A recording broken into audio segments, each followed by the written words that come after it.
अमेरिकी राष्ट्रपति Donald Trump ने भारत को नरक का द्वार बताया है, जिस पर केंद्र सरकार ने पलटवार किया है। भारतीय विदेश मंत्रालय ने कहा है कि सोशल मीडिया पर भारत के बारे में किए गए कमेंट बिना जानकारी के अनुचित और खराब सोच वाले हैं। विदेश मंत्रालय के प्रवक्ता रणधीर जायसवाल ने कहा कि हमने उन टिप्पणियों को देखा है और साथ ही उनके जवाब में अमेरिकी दूतावास द्वारा जारी किए गए बात के बयान को भी। ये टिप्पणियां स्पष्ट रूप से बिना जानकारी के अनुचित और खराब सोच वाले कमेंट है। साल की शुरुआत में आई पैक को फाउंडर प्रतीक जैन के घर और दफ्तर पर पड़े ईडी के छापे और उसके बाद ममता बनर्जी द्वारा कथित बाधा उत्पन्न किए जाने पर सुप्रीम कोर्ट में फिर से सुनवाई हुई। कोर्ट ने अहम टिप्पणी करते हुए कहा कि संवैधानिक तंत्र के ठप होने के तर्क के काफ़ी दूरगामी नतीजे होंगे, क्योंकि इससे राष्ट्रपति शासन भी लग सकता है। हालांकि ईडी ने साफ किया कि वह यह तर्क नहीं दे रहा कि पश्चिम बंगाल में पूरी तरह से संवैधानिक तंत्र ठप हो गया है। आर्थिक संकट से जूझ रहे श्रीलंका के लिए एक असहज करने वाली स्थिति पैदा हो गई है। एक समय पर गंभीर आर्थिक संकट से जूझने वाले श्रीलंका अब देशों और संस्थाओं के लोन चुका रहा है। इसी क्रम में एक लोन की किस्त जब श्रीलंकाई वित्त मंत्रालय की तरफ से ट्रांसफ़र की गई तो वह एक हैकर के खाते में चली गई।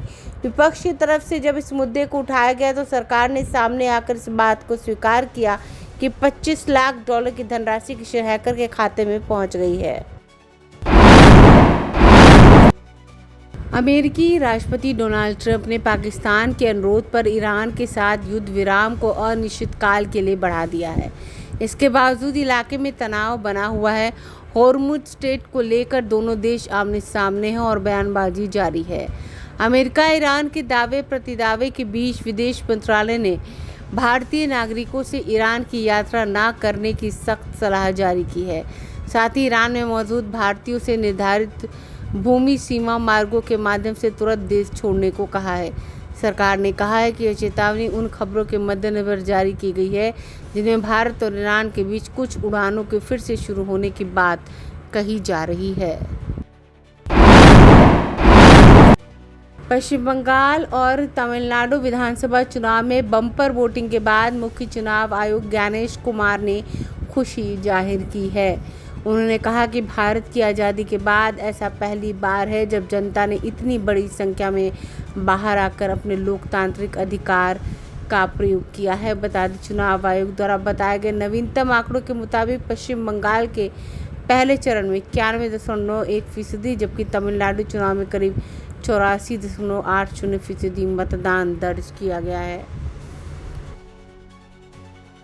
अगर आपने अभी तक हमारे चैनल को सब्सक्राइब नहीं किया है तो हमारे चैनल को जल्द से जल्द सब्सक्राइब करें, लाइक करें, शेयर करें। राजधानी पटना में कई वर्षों से शिक्षा में उत्कृष्ट योगदान दे रहा है Lohia Nagar Mount Carmel High School Kankarbagh Patna. जहां नर्सरी से कक्षा 12वीं तक की होती है पढ़ाई। 10वीं और 12वीं बोर्ड परीक्षा में 100% अंक का रिकॉर्ड। एक ऐसा स्कूल जहां पठन पाठन के साथ साथ बच्चों के संपूर्ण विकास का रखा जाता है ख्याल। खेलकूद, सांस्कृतिक गतिविधि, मैथ ओलंपियाड, साइंस ओलंपियाड और बहुत कुछ। आज ही कराएं नामांकन की प्रक्रिया जारी है। संपर्क करें DS/16 Gayatri Mandir road, housing board colony east, Indira Nagar, Kankarbagh, Lohia Nagar, Patna. हमारा पिन कोड है 800020।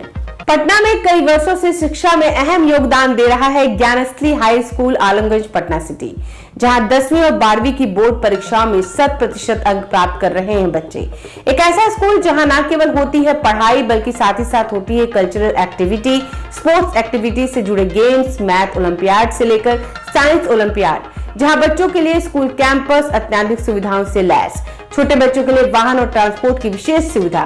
तो देर किस बात की, आज ही कराएं अपना नामांकन Gyansthali high school Alamganj Patna city में, जहां नामांकन की प्रक्रिया जारी है। संपर्क करें पुलिस चौकी Alamganj main road near Alamganj थाना, पटना, बिहार 800007।